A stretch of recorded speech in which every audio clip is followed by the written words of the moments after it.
হরে কৃষ্ণ ভক্তবৃন্দ, প্রতিদিনের ন্যায় যে আমরা ভগবত গীতা পাঠে আসি, তো সেই ভগবত গীতার আজকে আমরা প্রথম অধ্যায় বিষাদ যোগের অষ্টাদশ নম্বর শ্লোক অর্থাৎ 18 নম্বর শ্লোক আমরা পাঠপূর্বক শ্রবণ করব এবং এই শ্লোক থেকে বিভিন্ন শিক্ষা আমরা লাভ করব। চলুন আগে আমরা শ্লোকটা পড়ি। হরে কৃষ্ণ। দ্রৌপদো দ্রৌপদে আশ্চ সর্বস পৃথিবীপতে সৌভদ্রশ্চ মহাবাহু সংখ্যান দধ্মু পৃথক পৃথক। তো এইখানে আজকের শ্লোকটা খুবই গুরুত্বপূর্ণ। কেন? কারণ এই শ্লোকে শিল প্রভুপাদ যে তাৎপর্য দিয়েছেন সেই তাৎপর্যটা অত্যন্ত গুরুত্বপূর্ণ। আপনারা যদি বই থাকে আপনারা বই খুলুন, দেখবেন ওখানে সুন্দর বিষয় প্রভুপাদ তুলে ধরেছেন। দেখুন, আপনারা পড়ুন আমার সাথে সাথে। প্রথম লাইনে প্রভুপাদ লিখছেন যে সঞ্জয় সুকৌশলে ধৃতরাষ্ট্রকে জানিয়ে দিলেন যে পাণ্ডু পুত্রদের প্রতারণা করে তার নিজের ছেলেদের সিংহাসনে বসাবার যে দুর্বিসন্ধি ছিল, বাস্তবিক পক্ষে সেটা কোনো লাভ নেই। কারণ কি না, তার এই যে একটা কাজ করেছে ধৃতরাষ্ট্র, সেটা মোটেও প্রশংসনীয় নয়। এবং এর ফলে কি হতে পারে দেখুন, লাস্টের দিকে প্রভুপাদ লিখছেন যে পৃথিবীর নানা দেশ থেকে উপস্থিত রাজা মহারাজা রথী মহারথী সকলেই নিহত হবে, কেউ বাঁচবে না। পিতামহ ভীষ্মদেব থেকে অভিমন্যু পৌত্র পর্যন্ত সকলেই এই যুদ্ধে সর্বশান্ত হবেন। এখন প্রশ্ন আসছে, এই বিপর্যয়ের মূল কারণটা কি? দেখুন, প্রভুপাদ লাস্ট লাইনে দিয়েছেন, এই বিপর্যয়ের মূল কারণ ছিলেন মহারাজ ধৃতরাষ্ট্র স্বয়ং। কারণ তার পুত্রদের দুষ্কর্মে তিনি কখনো কোনো রকম বাধা দেননি, বরঞ্চ তাকে অনুপ্রেরণা জাগিয়েছিল। এটা ধর্মের পথে বিধর্ম, ধর্মের পক্ষে অধর্ম করে কাজ করছে, অর্থাৎ পঞ্চ পাণ্ডবদের সাথে অধর্ম করছে ধৃতরাষ্ট্র এবং দুর্যোধন। কিন্তু সেইটা জানা সত্ত্বেও ধৃতরাষ্ট্র কোনোদিনও তার সন্তানদের বাধা দেননি। এটাই ছিল তার সব থেকে বড় ভুল।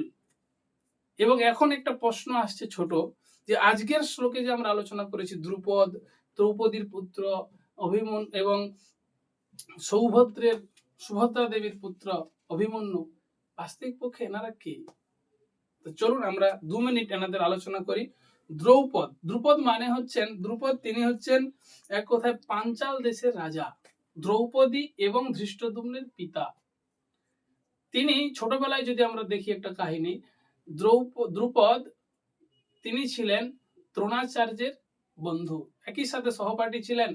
তো এরকম ভাবে এখানে বর্ণনা করা রয়েছে যে ছোটবেলায় বন্ধু হওয়ার পরও যুদ্ধ একসাথে ওনারা শিখেন এবং পরবর্তীতে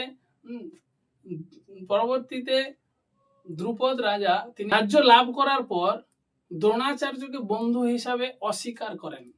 যার কারণে কি হয় না, যার কারণে পরবর্তীতে দ্রোণাচার্যের সাথে দ্রুপদের একটা তুমুল ঝগড়া হয়, অশান্তি হয়। পরবর্তীতে অর্জুনকে শিক্ষা দেওয়ার পর দ্রোণাচার্য অর্জুনকে প্রেরণ করেন দ্রুপদের কাছে, দ্রুপদকে হারান, দ্রুপদকে তিনি দ্রোণাচার্যের সম্মুখে নিয়ে আসেন এবং পরবর্তীতে দ্রোণাচার্যের কাছে প্রতিজ্ঞা নেওয়ার জন্য এই দ্রুপদ রাজা একটি যজ্ঞ অনুষ্ঠান করেন। আর সেই যজ্ঞে তিনি এই ধৃষ্টদ্যুম্ন এবং দ্রৌপদীকে লাভ করেছিলেন। ধৃষ্টদ্যুম্নকে লাভ করেছিলেন এই কারণে, কারণ দ্রোণাচার্যকে সেই অপমানের বদলা নেওয়ার জন্য, তাকে বধ করার জন্য। এটা হচ্ছে মূল বিষয়। সেই দ্রুপদ রাজা এবং পরবর্তীতে দ্রৌপদীর সাথে যখন অর্জুনের বিবাহ হয়, তখন এই দ্রুপদ রাজা আর অর্জুন শ্বশুর এবং জামাই সম্পর্কিত হয়। তার কারণে এখানে দ্রৌপদীর যে আমরা 5 জন পুত্র পাই, সেই পুত্রদের নামও এখানে যদিও বর্ণনা করা নেই, আমরা ভাগবতমে দেখতে পাই, সেখানে বর্ণনা করেছেন যে যুধিষ্ঠিরের পুত্র ছিলেন প্রতিবিম্ব, ভীমের পুত্র ছিলেন সুতোষম এবং অর্জুনের পুত্র ছিল সুতকর্মা এবং নকুল ও সহদেবের পুত্র ছিল শতানিক এবং শ্রুতসেন। তো এই যে 5 জন পুত্র, তারা কোনো সাধারণ যোদ্ধা নয়, তারা সকলেই বীর এবং ক্ষত্রিয় ধর্মে শিক্ষিত ছিল এবং তার সাথে সাথে তারা ছিলেন অত্যন্ত একজন মহারথী, মহাযোদ্ধা। তারা এই শ্লোকে তাদের শঙ্খ বাজিয়েছিলেন। এবং তার সঙ্গে অভিমন্যু তিনি ছিলেন সুভদ্রার পুত্র এবং কৃষ্ণের ভাগ্নি, মানে ভাগনা হয়, অর্থাৎ মামা ভাগ্নের সম্পর্ক। অর্জুন ছিলেন পিতা আর সুভদ্রা ছিলেন তার মাতা। তিনি মাতৃগর্ভেই এই সম্পূর্ণ যুদ্ধের চক্রব্যূহ রচনা তিনি শিখে গিয়েছিলেন এবং খুব অল্প বয়স থেকে যোদ্ধা হয়েছিলেন, এবং যার কারণে তিনি ভবিষ্যতে একজন মহাযোদ্ধা, মহারথী রূপে পরিচিত হয়।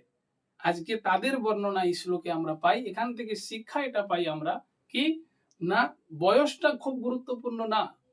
বয়সটার সাথে সাথে বয়সে আপনি যেটা আলোচনা, যেমন এখানে অভিমন্যু এবং সুভদ্রার পুত্র ছোট থেকে যুদ্ধ কৌশল করার জন্য তারা মহারথী হয়েছে অল্প বয়সে। কেউ যদি অল্প বয়সে ভগবানের নাম, ভক্তি, সেবা, পূজা করেন, তাহলে তিনি শুদ্ধ ভক্ত হতে হবেন, ভগবানের কৃপা আশীর্বাদ করবেন। স্বয়ং উদাহরণস্বরূপ প্রহ্লাদ মহারাজ ছোট থেকে ভক্ত হয়েছিলেন। সেই জন্য আপনারাও ভক্তি অনুশীলন করুন, আপনাদের ছেলে মেয়েদেরকে ভক্তি করান, তাদেরকে হরিনাম শেখান, ভাগবত পড়া শেখান, কিভাবে গীতা পড়তে হয় তাদেরকে এগুলো শেখান। তাহলে আমরা সকলেই ভগবানের কৃপা লাভ করব। হরে কৃষ্ণ।